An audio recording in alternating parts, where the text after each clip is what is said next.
In this video, I will show you how to download and install Still Wakes the Deep. First, we need to download the Steam app.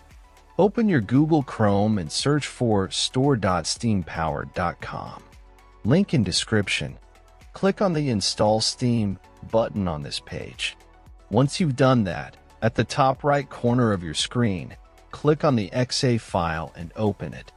Complete the installation, and once finished, open your Steam app.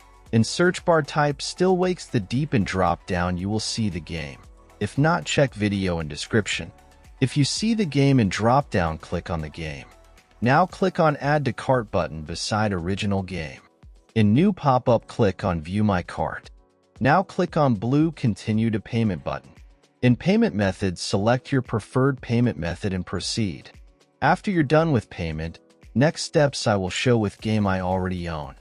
After completing the purchase, go to your library. You can use the search box to find game you just bought or navigate directly to the games category. Next step I will show on game I own. First, click on the game you want to play. Now click Install. Complete installation process. When installation completed, click to play, and that's all.